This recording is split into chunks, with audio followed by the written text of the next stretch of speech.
Hello friends, welcome back to my channel fusion of love থেকে আমি রায়া। আশা করি তোমরা সবাই ভালো আছো। তোমাদের ভালোবাসা আশীর্বাদ আর ভগবানের আশীর্বাদে আমি অনেক অনেক অনেক ভালো আছি। তবে বলতে পারো তোর জোরটা শুরুই হয়েছে। কী পারপাস সেটা সাসপেন্স থাক।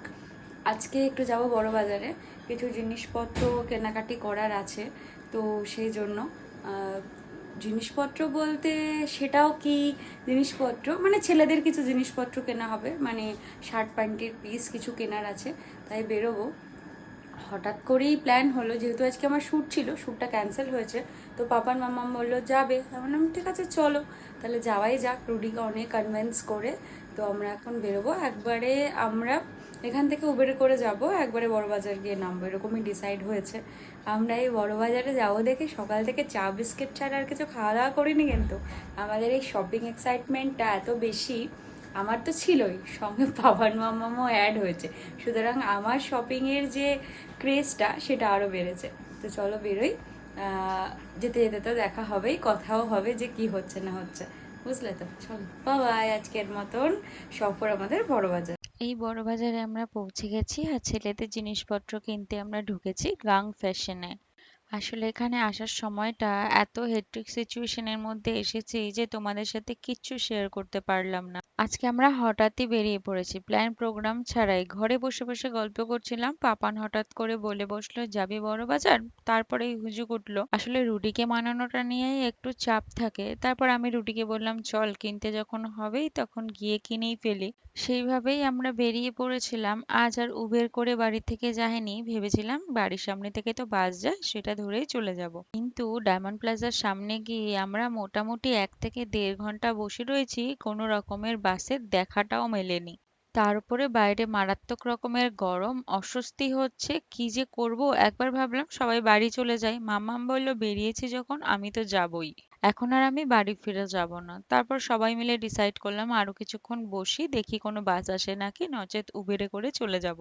জানো তো, আমরা এই কারণেই ঠিক করেছিলাম আমাদের বিয়েটা আমরা শীতকালে করব, গরমকালে করব না, কারণ এত মারাত্মক গরম থাকে, একদম নাজেহাল হয়ে যাব, কোনোভাবে কোনো মোমেন্ট উপভোগ করতে পারবো না। সেই তো আমাদের গরমে পড়তেই হয়েছে, যত রকমের আমাদের শপিং সবটাই গরমে সারতে হয়েছে। আর আমরা অনেকটা আগে থেকেই শপিং শুরু করেছি।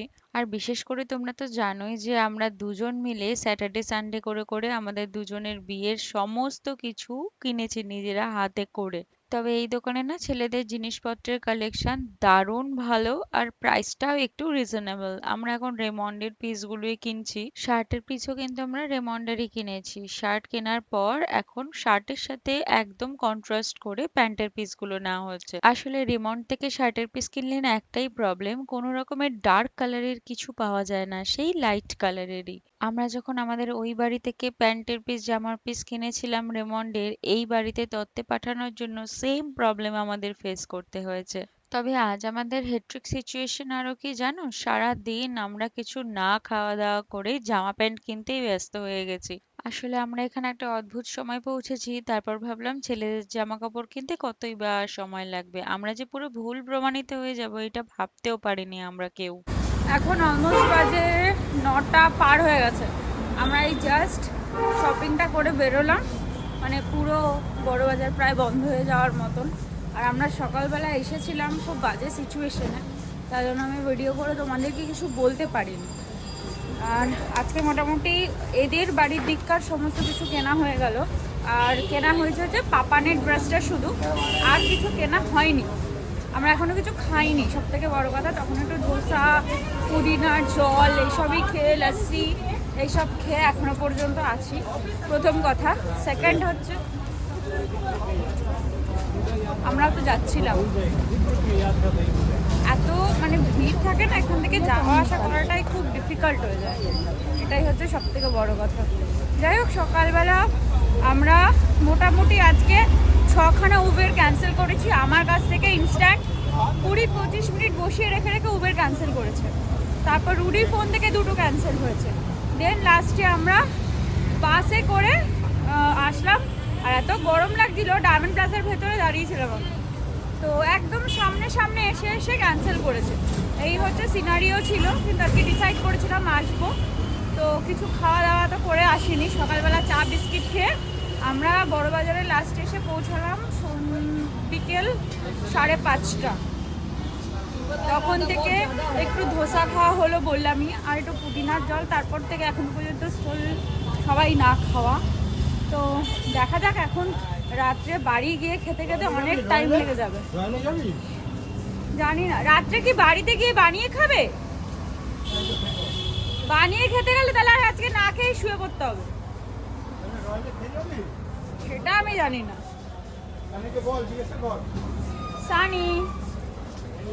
সানি কি বলবে, সানি জানে।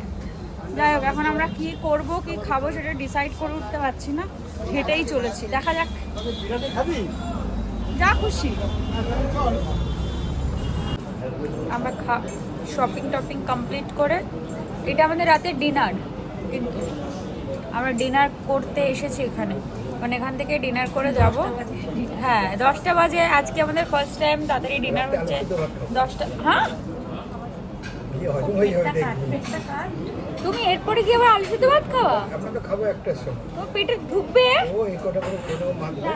ভাই আমি তো খাবো না, আমার খাওয়ার ডান। সে তোমাকে আমি করে দিতে পারি, কিন্তু আমি তো খাবো না। এরপরে নাকি আবার পাপানের দাবি গিয়ে আলু সিদ্ধ ভাত খাবে। আমরা এখানে এসে অর্ডার করলাম রুমালি রুটি, মাটন চাপ আর চিকেন বিরিয়ানি। আমাদেরটা এখনো আসেনি, পাপার মামামেরটা চলে এসছে। তোমরা খেতে থাকো না, চলে এসছে, ওরা খেতে শুরু করেছে। কারণ আমরা সকাল থেকে না খেয়ে বললাম এখন খাচ্ছি, মানে আমরা মার্কেটিং করতে আসলে সকাল থেকে না খেয়ে রাত্রে একবার ডিনার করি, মানে অনেক জমিয়ে রাখি পেটে, তারপরে একবার ডিনার করি, এটা হচ্ছে আমাদের ব্যাপার। ধোসা একটা খেয়েছি আমরা, বেশি খাইনি, একটা ধোসা দুজনে খেয়েছি। আর ধোসাটা খুব পচা বানিয়েছিল, কচুরি কচুরি আমি খাই না তো, তাই জন্য। দাঁড়াও দেখাই ওরা খাচ্ছে। এই যে ওদের খাওয়া হয়ে গেছে, আর পাপান এখানে আসলেই পাপানের মেন অ্যাটেনশন থাকে হচ্ছে রয়্যালে খাওয়া। কারণ এত রয়্যালে খেয়েছে বিগত বছরে, তাই জন্য সে রয়্যালটাকে আর ছাড়তে পারে না। আসলে সে রয়্যালে খাবে রুমালি রুটি, মাটন চাপ আর বিরিয়ানি। তবে এখানকার বিরিয়ানি কোয়ান্টিটিটা কমিয়ে দিয়েছে এখন। খেয়ে বলো বিরিয়ানিটা কেমন হয়েছে। ওরা কেন বসে আছে তার কারণ আমাদেরটা এখনো আসেনি। আমরা যে ফাঁকা জায়গায় বসে আছি, আর এই যে আমাদের সাথে একটা কবি সুকান্ত এসেছে। না, কবি সুকান্ত কি ভার্সন বলবো বুঝতে পারছি না, কিন্তু সে সবসময় কবি সুকান্ত হয়ে থাকতেই পছন্দ করে। তার মানে পছন্দের ছিল কবি সুকান্ত, তাই সবসময় কবি সুকান্তের পোজ দিয়েই থাকে।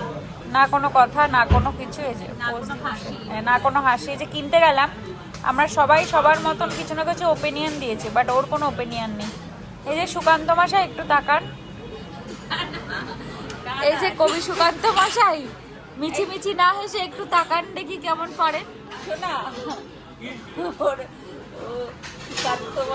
কানের ভেতরে নোংরা রুডি। কবি সুকান্ত মশাই একটু তাকান। কবি সুকান্ত গোপে আমার বাবার মতন তো, তুই গোপের তলায় হাসিস। আমার বাবা যেমন হাসতে পারে না, গোপের তলায় হাসে,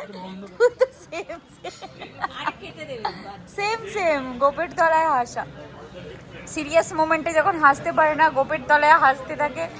জামাইও সেম ক্যাটাগরি, হাসতে পারছে না, গোপের তলায় হাসছে। এটা আরো একটা দিনের শপিং ব্লগ, যেদিন আমরা শাড়ি কিনতে গেছিলাম আমার এই বাড়ি থেকে, যেগুলো তত্ত্বে যাবে, আর আমার নিজের জন্য কিছু। এই দিনের ঘটনাটাও আমার জন্য সেম হয়ে গেছে, তাই এই দিনেরও কোনো ভিডিও ক্লিপ আমি তেমন ভাবে তোমাদের শেয়ার করতে পারবো না। আসলে এই বাড়ির শপিং গুলো এমন ভাবে হয়েছে যে কোনো রকমের ভিডিও ক্লিপ নেওয়াটাই সম্ভব হয়নি। ভালোবাসি না করতে, ওই একটাই ছিল, সেই জন্য এটা প্রিয় গোপালের মাল আছে মা। এটা তুমি না নিলে প্রিয় গোপালে চলে যাবে। ওটা যাবে ওনার দোকানদারের মাল আছে ভাই, সেই বলছি তো। এই সেকশনটা খুবই কম দামে এটা বেটার লাগছে। আর কি অন্য কালার দেখবো না, এটা বেস্ট। এইটা রাখ দেখ কত কালার। আশমিনার কাজটার জন্য ইউনিক লাগছে। বর্ডারটাও একদম মানে ডিফারেন্ট, অ্যান্টিক পিস, পরিষ্কার বর্ডার। আর এটা আমার ব্লুটাই বেশি ভালো লাগছে। আমার এটাই ভালো লাগছে, মানে একদম মানে যে ট্র্যাডিশনাল বেনারসি লাগছে। আমার এটাই ভালো লাগছে। এই কালারটা চোখ বন্ধ করে ডান দিকেরটা এটা তো একদম আর দেখে লাভ নাই। আর একা শাড়ি সিঙ্গেল পিস মাল আছে এটা তুই কি এই কালারটাই নেবে নাকি অন্য কালার দেখবি? এই কালারটাই আমার খুব ভালো রিসেপশনে লাগছে। মেন কালার আছে।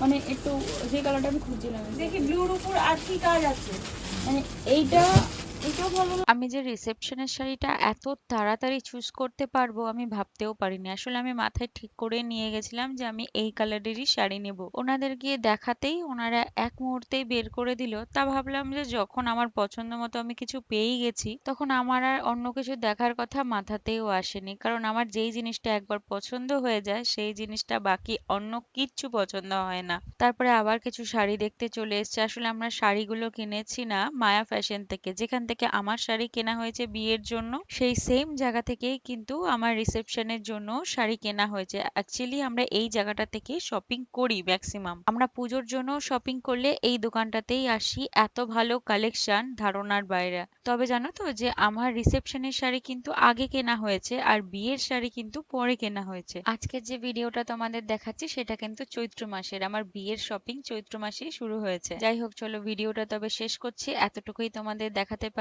ভালো লাগলে প্লিজ কমেন্টে আমাকে জানিও।